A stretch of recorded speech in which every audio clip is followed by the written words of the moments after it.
We talk a lot about the Internet of Things on this channel.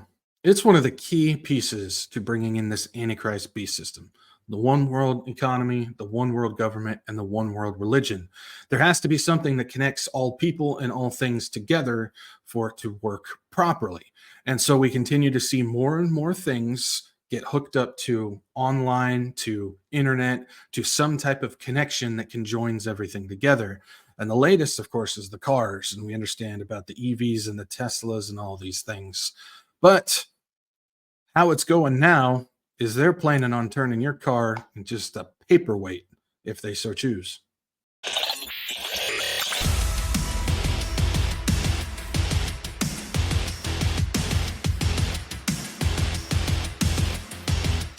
Hey, what's going on, guys? This is Zach, the WretchedWatchmen, bringing you a little bit of news when it comes to the car, when it comes to Internet of Things, as well as possibly what they plan on doing with some of these things. Now, we understand the push for the electric cars and all these things, but even gas run cars are now getting hooked up with so much computerized technology that if one wire is disconnected, the entire thing becomes a paperweight.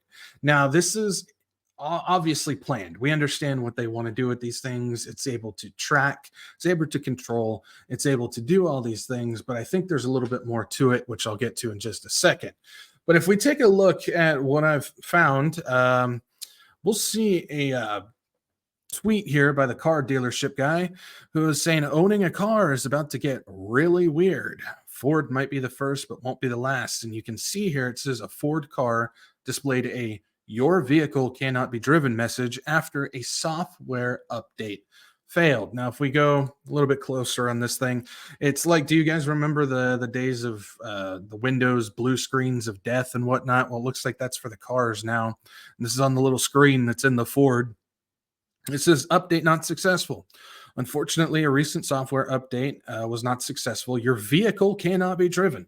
So because of an update not working properly, your car now becomes a paperweight. It's unable to be used. It says, please call customer support, the Ford Customer Relationship Center. We sincerely apologize and will work to resolve the situation as quickly as possible. And it goes on to say, for the tow truck driver, and it gives the tow truck driver instructions on how to properly tow this giant hunk of wasted metal. But if we continue on to an article written about it on the Hedge, Zero Hedge here, says the new blue screen of death, your vehicle cannot be driven. The more things change, the more they stay the same. Gone are the days of Windows 95.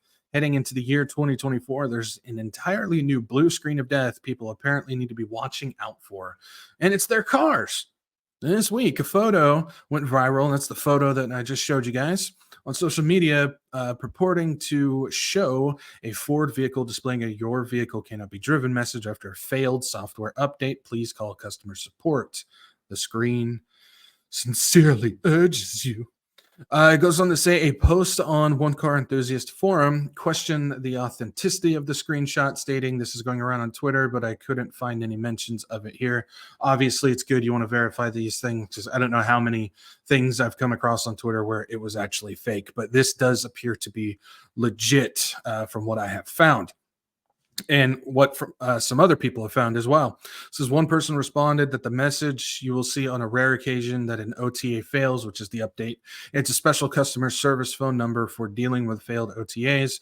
It's from a user on Reddit. His car has since been fixed and is back to normal, FYI. If an OTA update fails in such a way, there's a screen.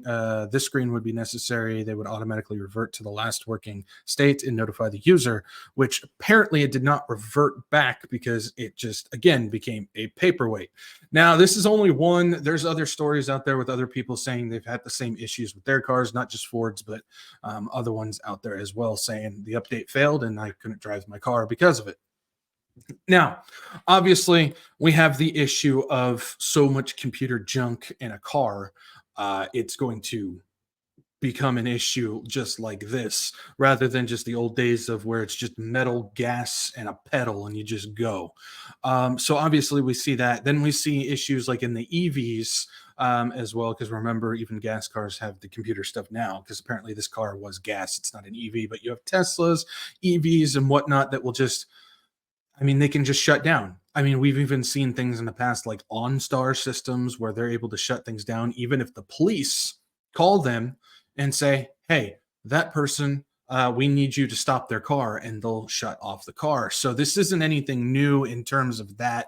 OnStar's been around for a really long time, and of course, we know what's coming in 2026 for the U.S. I know that there's other countries who are implementing the same thing as well, where there's going to be kill switches in cars now, where they say, "Oh, it's for, if it's unsafe driving and a drunk driver, they'll shut your car off and stuff like that." But obviously, we understand there's more sense of control on this. But I want to take it a little bit deeper with some of the things that they are trying to push and trying to implement. And one of them is the circular economy.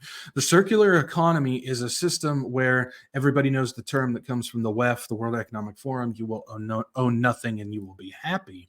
Well, the circular economy is built exclusively for that, where everything is going to be connected. So you've got your Internet of Things, everything's going to have a tag, and everything is going to be owned by somebody else, and you are just going to rent it. And so when you have things like this that are all of a sudden becoming computerized, digitalized, and being hooked up to the Internet of Things, they're preparing to bring in the circular economy. Now, I understand the first thing people say when it comes to circular economy: it's communism. No, this isn't communism. Communism is going to be something that you're wishing for. This has to do with a neo-feudalistic technocracy.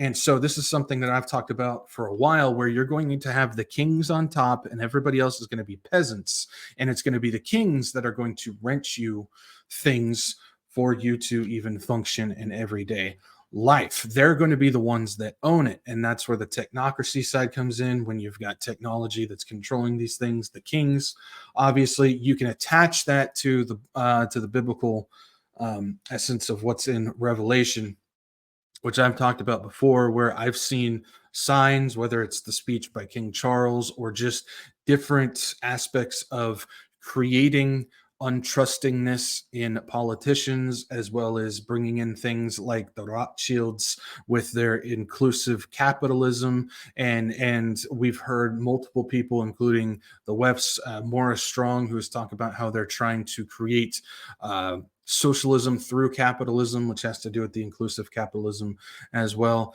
And I tend to see these things going in the direction that the 10 kings of the Bible talks about are going to be industry leaders. And the circular economy goes straight into that. It falls in line with exactly that. So this is getting deeper. We're starting to see more and more, whether people see it or not, which I know some people have never even heard of the circular economy before. This is what they're planning on doing. And it's not just cars, it's not just things like that, but it's going to be everything. Your clothes, they're working on bendable batteries as well as wiring in car clothes. So you will rent clothes. I mean, you think of something like 1984, where they're all wearing the same jumpsuits, and those are rented basically for them, to everything in your house, to your appliances, to your cars, to everything you're going to rent. You're not going to own anything, which of course fits right in line. You will own nothing and you will be happy. And this is going down even to, which we're not going to get into, but even things of your own body and DNA. We're seeing things in those directions as well. Now, that's a lot of bad news. It's a lot of bad things. And they're talking about how you're not even going to be able to own yourself practically. And I mean, we can even talk about the fact of what they're trying to do with owning people's thoughts and memories and whatnot. I've shown videos on here before, a lady by the name of Nita Farahani, which I totally recommend people need to look into and understand what she's trying to push. She's just as bad as all the big names out there that people like, where they're able to implant memories, make you believe things that aren't even there or don't exist, as well as even cause you physical pain just through your head. And so we're getting to the point now where they're going to own your thoughts, your body, your DNA, everything in between. But the good news is, for those who have Jesus, none of that matters, because the only thing that matters is our soul. And they will never own our soul as long as Jesus holds it. And so when I see things like this, I'm encouraged, because that means we're progressing that much closer to the Antichrist beast system being implemented for them reaching their goal, which we know the Bible tells us Satan's going to get his 15 minutes of fame. But for us who have Jesus, we should be looking at this going, oh man, we're almost out of here. Jesus holds my soul. They can do whatever they want with this body. This body is beaten, broken, battered. I don't want this thing anymore. And this is just a temporary home for us. So when we see things like this, as simple as a blue screen of death on a car, this is a sign that we are progressing with the Internet of Things, with the circular economy, with their plan of helping bring in this Antichrist beast system. And for us who are Christ following, Bible believing believers, well, we're almost home. Don't fear, don't panic, don't worry. I'm sorry if your car becomes a paperweight. That's not good. Definitely get that fixed, which that's just an inconvenience in the grand scheme of things. But got nothing to worry about. Got nothing to fear. We're just that much closer to going home. So be encouraged. Be encouraged by these things. So ultimately, they're going to get their 15 minutes, but we know who wins in the end. And as long as he who wins in the end holds your soul, got nothing to worry about. All right, guys, I'm going to leave you right here. Peace out. Maranatha.